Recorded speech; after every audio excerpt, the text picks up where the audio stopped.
Perkenalkan, nama saya Alicia Jonathan Sampurno dari Program Studi Administrasi Publik tahun 2021.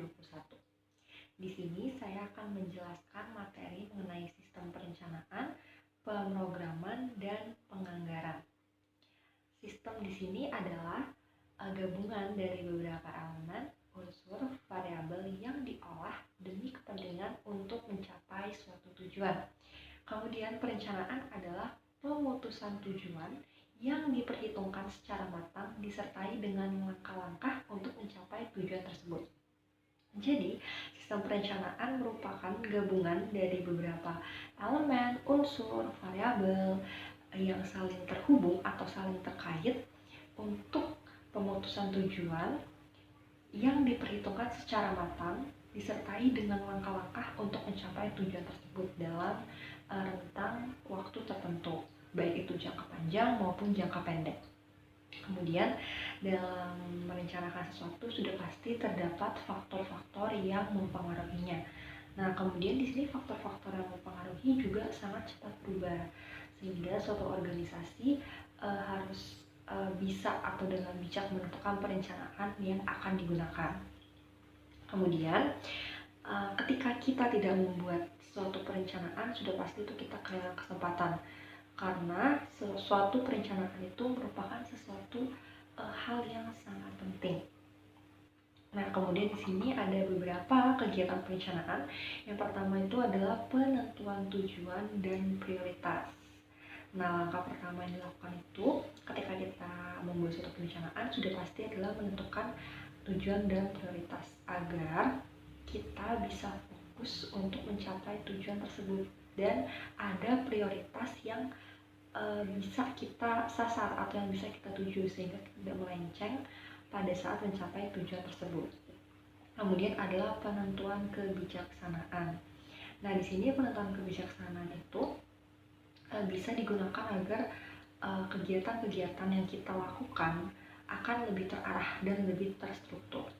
Kemudian ada peramalan kejadian-kejadian mendatang di masa depan. Karena kita tidak tahu apa yang akan terjadi di masa depan, ada baiknya kita meramal sehingga kita nantinya bisa mencari solusi dalam menjawab kesalahan-kesalahan mengapa tujuan tersebut tidak dapat dicapai atau mengapa tujuan tersebut dapat dicapai, apakah efektif atau tidak. Kemudian yang terakhir adalah menyusun perencanaan operasional beserta anggarannya agar lebih terstruktur dan lebih rapih ketika suatu tujuan ini akan dilakukan atau akan dicapai melalui kegiatan-kegiatannya. Kemudian di sini ada 7 prinsip perencanaan. Yang pertama, adanya tujuan. Yang kedua, adanya kegiatan yang diprioritaskan agar tujuan yang tadi dapat tercapai. Jadi ada kegiatan-kegiatan yang diutamakan atau diprioritaskan agar tujuan tersebut dapat mudah dicapai. Kemudian melibatkan semua orang.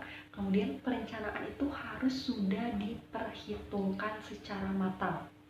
Kemudian perencanaan selalu diperbaiki. Kemudian adanya penanggung jawab perencanaan. Kemudian terakhir, perencanaan bersifat tentatif dan interim. Karena setiap perencanaan itu pasti akan berubah-ubah mengikuti situasi dan kondisi. Kemudian di sini ada pemrograman. Pemrograman adalah penjabaran dari perencanaan yang lebih konkret, yang lebih jelas dalam kurun waktu, jumlah dan anggaran tertentu. Jadi di sini pemrograman itu merupakan suatu kegiatan lanjutan dari perencanaan agar apa yang telah direncanakan itu dapat dilakukan atau dapat diimplementasikan lebih jelas lagi, lebih konkret lagi untuk menuju tujuan yang akan dicapai. Kemudian di sini ada penganggaran, yaitu semua pendapatan dan pembelanjaan dana untuk mencapai tujuan-tujuan yang direncanakan secara tepat guna, berdaya guna, dan berhasil guna. Nah, kemudian ketiga sistem ini yaitu perencanaan, penganggaran, dan pemrograman ini tidak dapat dipisahkan atau artinya saling berkaitan atau saling berhubungan. Ketika salah satu sistem ini ada yang hilang atau tidak dilakukan, maka akan ada suatu yang gagal atau suatu kesalahan. Nah, baik, sekian penjelasan materi saya.